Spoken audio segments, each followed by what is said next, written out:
Fight fans, buckle up. Jon Jones just dug up unseen footage from Tom Aspinall's early career to mock the heavyweight champion following the UFC 321 eye poke disaster, and what he's saying is absolutely brutal, already taking every opportunity to poke fun at Aspinall amid his no contest with Cyril Gane. The former two-weight champion wasted no time goading his longtime foe on social media. Jones changed his Instagram profile picture from a duck to a duck with an eye patch, openly trolling Aspinall's eye injury. But that wasn't enough for Bones. Speaking with Jeffrey Wu, Jones revealed he's been studying tape on Aspinall's early career rise, specifically examining the Brit's first professional loss. Aspinall has suffered 3 defeats in his pro career, the second of which mirrors Jones's infamous disqualification loss to Matt Hamill. Beyond the devastating knee injury against Curtis Blades, which resulted in a TKO loss due to injury, which he later avenged, Aspinall has been unblemished in the octagon. However, Jones focused on Aspinall's first ever loss on the regional circuit, a submission defeat that Jones believes reveals everything about the champion's will in the cage. Jones stated there's a video that hasn't gone viral showing one of Aspinall's losses when he was already an adult and a Brazilian Jiu-Jitsu black belt. According to Jones, Aspinall was taken down and the guy twisted his ankle and he had no defense and tapped so quickly. Jones emphasized there was no fight in him, comparing it to his own fight with Vitor Belfort where he was literally willing to let someone break his arm before giving up. I'll be interested to see if he wins his next fight. What's the rumor? Is Cyril gone? Cyril gone, supposedly.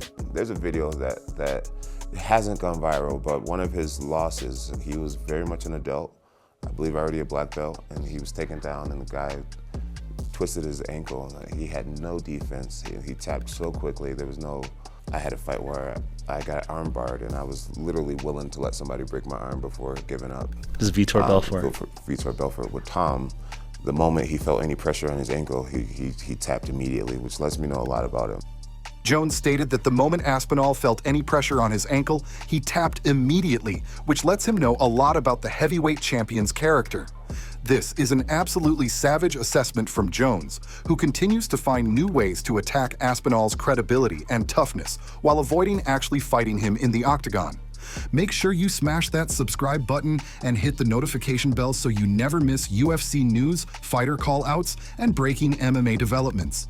Islam Makhachev is already planning his next move if he successfully captures the welterweight title at UFC 322 on November 15th against Jack Della Maddalena in Madison Square Garden.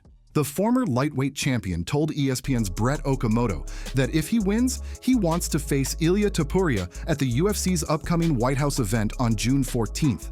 Makhachev is making the jump to 170 pounds after relinquishing his lightweight belt earlier this year, and if successful, it would be his 16th consecutive victory in the octagon, matching Anderson Silva's UFC record. The Dagestani fighter already has his eyes on the record-breaking performance. When discussing Topuria, Makhachev acknowledged he saw the Charles Oliveira fight and thinks El Matador is good. He noted that Topuria is going to fight soon and they'll see what happens, emphasizing that Topuria wants to fight at the White House and he also wants to be there. Makhachev pointed out the obvious. The UFC wants to do some big fight at the White House, and which fight is going to be bigger than Makhachev versus Topuria?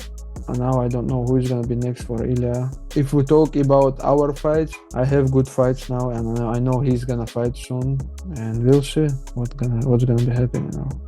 He wants to fight in White House, and I also want to be there. I think, yeah, for the, it's going to be, big, for MMA community, it's going to be big fights now. And people want this fight, and if UFC want this fight, and we can do this. I don't know. I know UFC want to do some big fight in White House. Which fight is gonna be bigger than this? He's not exaggerating. A fight between these two would be among the biggest the UFC could possibly make. Topuria took the lightweight title Makhachev vacated in a dominant performance against Oliveira to earn his second weight class title after previously holding the featherweight crown.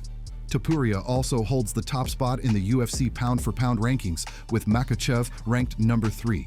Interestingly, Topuria has stated he'd be willing to move up again to 170 pounds to make a fight with Makhachev happen, which would take away the biggest potential excuse for the fight not taking place, allowing Makhachev to avoid the weight cutting that he cited as his reason for moving up to welterweight. Still, Making mega fights is always more complicated than two fighters publicly stating they're interested.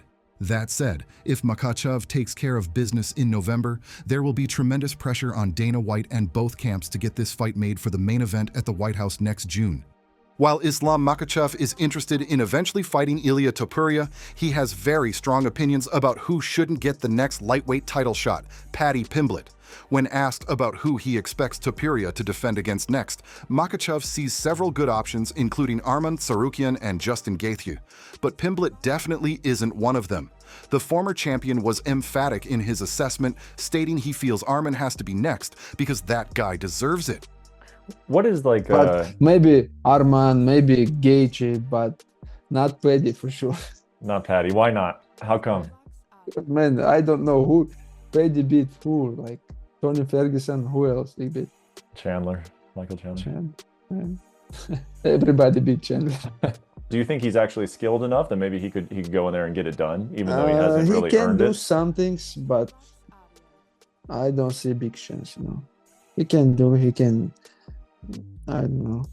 I don't know. Maybe honestly, it's not big challenge for Topuria. When you start Arman, thinking, it's like really big deal. If he beat Arman, it's like yeah. It's very like because Arman have good skills, striking, wrestling, grappling. He's like good fighter, but Paddy, nobody checked Paddy before. Makhachev acknowledged that Tsarukyan made a mistake when he was supposed to fight him and got injured without coming to weigh-in, but he's still #1 in the division and has to fight for the title. When it comes to Pimblett's credentials, Makhachev was absolutely ruthless. He asked point-blank, Paddy beat who? Tony Ferguson? Who else did he beat? Chandler. Everybody beat Chandler.